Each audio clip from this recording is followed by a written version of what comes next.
La vida breve. La vida breve es una producción española de 2025, una serie que viene de la mano de Movistar y que consta de 6 episodios con una media duración de 45 o 50 minutos y que algunos de vosotros me habéis recomendado. La serie se estrenó hace un mes y medio, pero hasta ahora me ha sido completamente imposible verla. O sea, hasta hace 3 o 4 días que la he visto, además de un tirón en una tarde prácticamente, sin haber leído previamente nada sobre ella. Pensé que iba a ser una serie histórica basada en uno de los periodos más interesantes de la historia de España, como fue la llegada al trono del primer Borbón, Felipe V, un tipo que llega tras el testamento de Carlos II, el último de los Austrias, fallecido en noviembre del año 1700, y que dejó en el aire dos posibles candidatos: el oficial, que era precisamente Felipe d'Anjou, el futuro Felipe V, que era nieto del rey de Francia Luis XIV, y por otro lado la rama familiar austriaca representada por el archiduque Carlos de Austria. Antes de hablar de la serie en sí, por favor, permitidme hablar un poquito de historia muy brevemente, de manera muy general, como lo fue, digamos, el reinado de Luis I. Muy breve, que no siempre se me presenta esta oportunidad, porque la verdad es que tampoco me dedico mucho a esto, sino más bien a las reseñas, más que a la historia.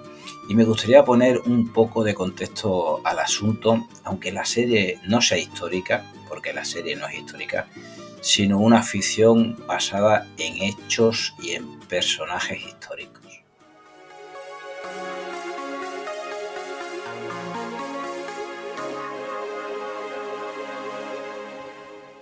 La posible unión con Francia, a pesar de que España no era la potencia que había llegado a ser con los Austrias, pues seguía siendo bastante temible España en el año 1700, a principios del siglo XVIII, llevó a la guerra a prácticamente toda Europa.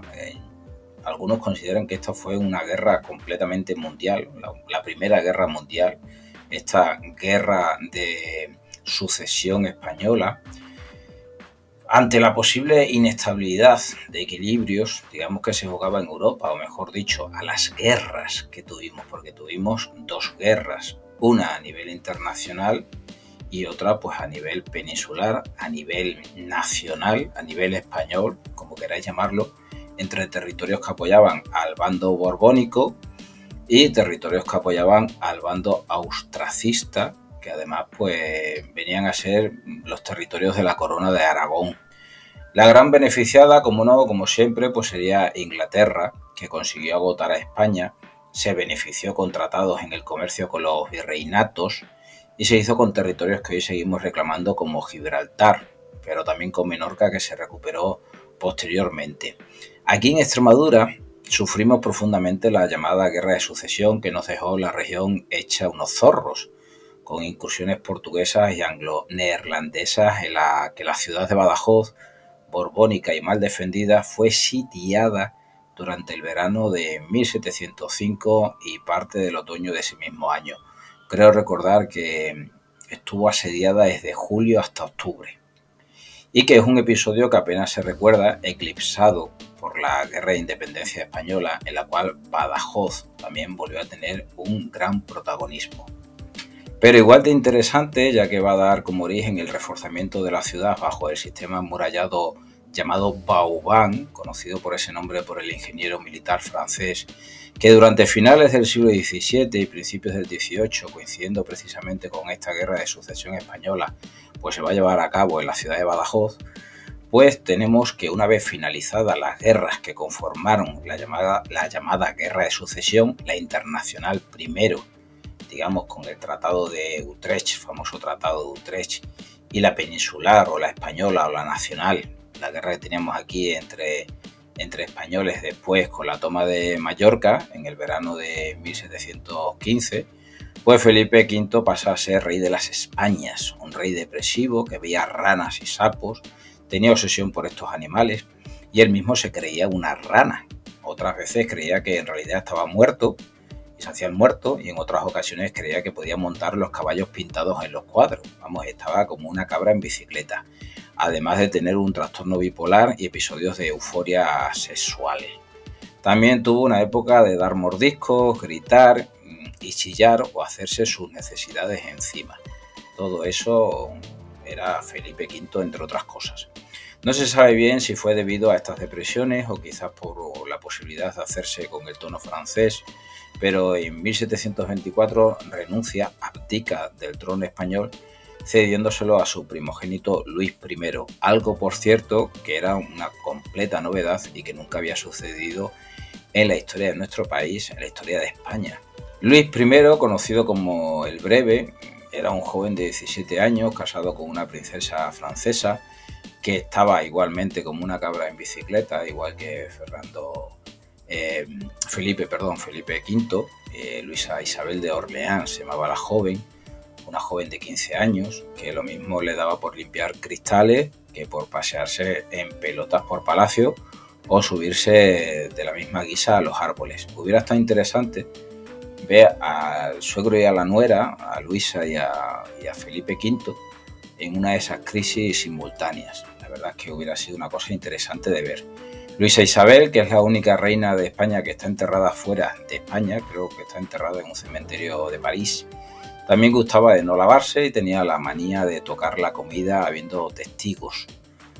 O sea, él después, bueno, tocarla no la tocaba, quiero decir. Después la tocaba y la manoseaba y la devoraba en la intimidad. Vamos, se comía todo lo que caía por allí. Pero en un principio se hacía como un poco la loca y no quería tocarla. Es lo que os quería comentar. La serie está basada en esta época concreta, donde un Felipe V que parece vivir en otra realidad, que le atosiga aún la muerte de su primera mujer, la reina María Luisa de Saboya, y que está bajo el poder de su segunda esposa, la reina Isabel de Farnesio, cuyo único afán es conseguir el poder e intentar poner a sus hijos en los tronos europeos, algo que va a lograr con el futuro Carlos III, ¿vale? Pues gira en torno, digamos, a toda esa época concreta, pero entre 1723, 24, 25. 1724, 25. Alguien, además, que le trató bastante mal en la Farnesio a Luis I, trató con bastante desdén a sus hijastros, el propio Luis I y a el futuro Fernando VI, que llegó a desterrarla durante su reinado.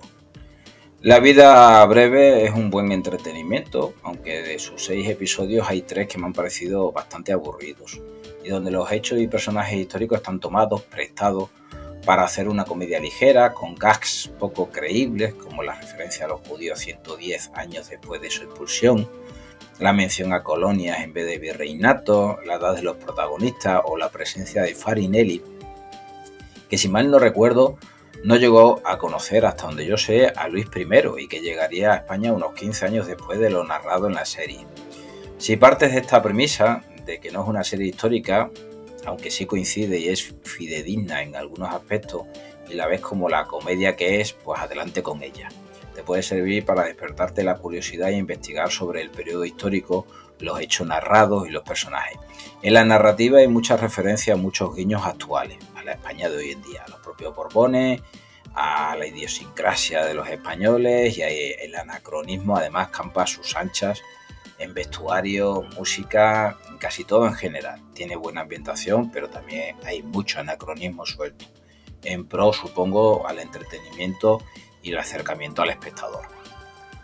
La narrativa, por cierto, y resumiendo mucho, porque iba a hablar brevemente y ya me voy a los 10 minutos hablando, os podéis imaginar que gira en torno a los 6 meses de reinado de Luis I, el reinado más corto de la historia de España, mientras intenta lidiar con una esposa difícil que no le quiere, o no al menos como a él le hubiera gustado, una malvada madrastra, que es malvadísima, la Farnesio, que intenta medrar como sea, y un padre que está bastante ido mentalmente.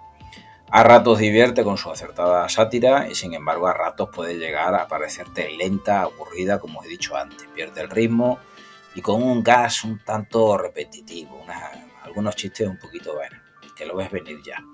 Las actuaciones, pues todas me han parecido correctas. Esta gente tiene tablas y eso se nota muchísimo.